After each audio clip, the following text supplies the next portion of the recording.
Hey guys! It's been a while. It's been a while. It's been a while. I am sorry about that. I didn't mean to kind of drop that bombshell and disappear. I've just been kind of burnt out on 5th edition, as a lot of YouTubers are, unless unless you're that kind of YouTuber who milks 5th edition for a lot of money, which is fair. Not judging you. Not judging you. But, normal people, we get burnt out on things, and 5th edition just happens to be the thing that I'm burnt out on. But I do want to apologize for leaving and not really saying anything. I apologize. I would like to get back to something akin to this and kind of shift my content, like I said in my previous video, to my newfound favorite game, Fabula Ultima. It has been far more fun to play, far more fun to read, and as a avid homebrewer and reviewer, a lot more fun to make content for. Granted, none of my stuff's official, and granted, let's just be honest, nobody's going to be official unless you happen to be named Tails inside of the Fabula Ultima server, but that's beside the point. So, as none of you may be asking, Brook, what have you been up to? What have you been doing since you left? Reading. A lot of reading. Like an insane amount of reading, theory crafting, running my own Fabula game, making homebrew content for Fabula. Just a lot of stuff. And I do like Fabula. It is a good system. It's one of my new favorite systems. And if you take nothing else away from this video, I'd recommend go checking it out. It's a very good system, very fun system.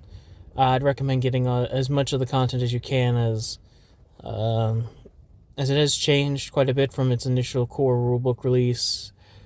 And hopefully we're going to get a reprint or an errata of the core book to incorporate the new rules. So, get as much of that as you can. But I digress. I've been reading pretty much all of Fabula Ultima's current available content. This includes the core book, high fantasy, techno fantasy, all of the new the GM tools that have coming out to help GMs make creatures and fights. I've also been reading a lot of their additional content, like the 2 additional classes, being the Necromancer and the Ace of Cards. Those are really cool. All their different quirks and all that. It's a very good system.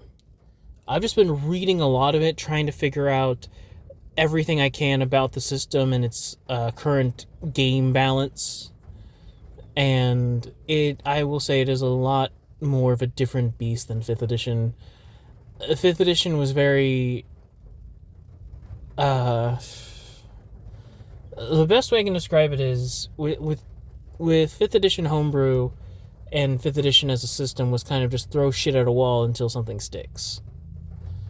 There wasn't really any concrete metric for how good or bad something should be, other than, is this ability overpowered? Yes, then it's overpowered, and if it's not, it's a bad thing. Because with 5th edition, it's kind of an all or nothing thing. It was, you either make something as strong as spellcasters are currently, or they just can't compete. And with that, it was very difficult to make homebrew, because you had to bounce around the fact that spellcasters were so much better. I haven't read any of the 2024 rules, and I don't plan on it, as I don't plan on giving Hasbro or WotC any more money. So that's off the table. But in terms of Fabula's great. And making content for it's a lot more challenging than 5th edition, but it's a lot more rewarding because I'm not just slapping shit at a wall and hoping something sticks. It's a lot of theory crafting, a lot of understanding how mechanics in the system work, how certain things interact with the rest of the game, and on top of that, you have to take into account the fact that a lot of abilities in the game are very generic. Now, that's not a bad thing. It's one of the strengths of the system is that a lot of their skills and abilities are very generic. They're an example is that one of the classes is just called the Weapon Master, and the Weapon Master just deals with all melee weapons. All of their skills have something to do with melee weapons, and that's their entire thing. Now, I know what you're thinking. Well, isn't that just a fighter? Well, yes and no. It is basically a better version of the fighter, but instead of it being you get extra turns, you heal, you are solely focused on melee weapons. Hitting with melee weapons, hitting more creatures with melee weapons, stuff like that. And because Fabula is a game where multi-classing is a requirement, you can make a lot of interesting classes, and thus, if you have super complicated, like, really in-depth, hard to understand, and very difficult to mesh with other classes style of homebrewing like I tend to be stuck in, it's very difficult to multi-class, because if you have a class that can do everything, then that class is basically perfect and you don't need to do anything else. Alternatively, if you make a class super generic, you have to worry about it overlapping with existing classes. But in the same vein, two classes that are very similar to one another, being the Tinkerer with their alchemy skill and the Gourmet, which is a new class coming out in Natural Fantasy, hopefully soon. They have a very similar feel where they give buffs on a consumable.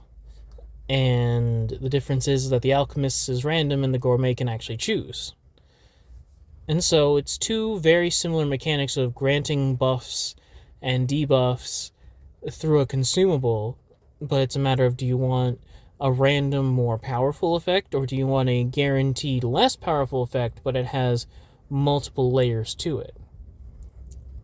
And so, having to come from 5th edition going to Fabula, I've had to switch my entire mindset, and that's been a bit of a trial, trying to figure out what would make a good class and what would make a bad one. It's very tricky to change your mindset, and I gotta say, it has been extremely rewarding to do so. Because though my initial 3 classes are pretty convoluted, I think I'm starting to get the idea. And that's kind of where I've been, just reading all the Fabula content, trying to figure out what makes the game tick, figure out how I, as somebody who enjoys making homebrew, can do so in a way that is in spirit of the system, in the sense of game design, but also in the sense that if any of my homebrew were to be used by anybody, it wouldn't drastically overshadow other things.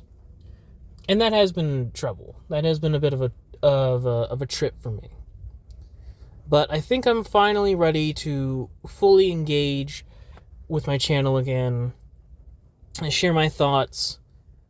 And I think one of my first official comebacks, because yes, this is a video of me telling you I'm coming back, but I think one of my first official videos I'm going to come out with, hopefully later this week, is telling you what I think you should and shouldn't do when making homebrew content in specificity to Fabula Ultima. As I think I am a prime example of what you shouldn't do, and I have at least 2 other examples that are what you should do. And I think that is a good starting point, because even I'm willing to admit a lot of my classes are very complex and difficult to understand. And I had a really big hard-on for the clock system. I don't know why. I do like the clock system. I think it's very underutilized. but it's becoming a rant at this point. But yeah, I apologize for leaving, and I will come back soon with a video explaining what I think you should and shouldn't do for Fabula Ultima homebrew. So be on the lookout for that, and be on the lookout for my next video tomorrow about, I don't know, whatever I can think of, really.